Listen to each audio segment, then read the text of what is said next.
బలిజ కాపు కులస్తులైన Tollywood legends గురించి తెలుసుకుందాం. మహానటి సావిత్రి 252 సినిమాల్లో నటించిన దక్షిణ భారత ఏకైక lady super star.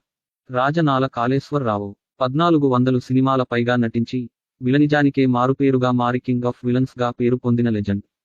దర్శకరత్న Dasari Narayana Rao 150 సినిమాల పైగా డైరెక్ట్ చేసిన లెజెండరీ డైరెక్టర్.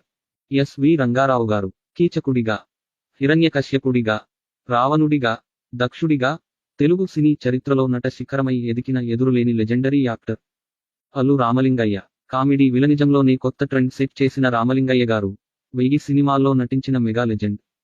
నవరస నటన సార్వభౌమ కైకాలయ సత్యనారాయణరావు విలన్గా, సహాయనటుడిగా 700 పైగా సినిమాల్లో నటించారు.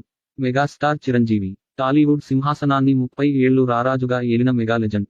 పైడి జైరాజులు నాయుడు బాలీవుడ్లో హీరోగా ఎదిగి హిందీ, ఉర్దూ మొదలైన భాషల్లో సుమారు 160 చిత్రాల్లో హీరోగా నటించిన తెలుగువాడు పైడి జైరాజ్.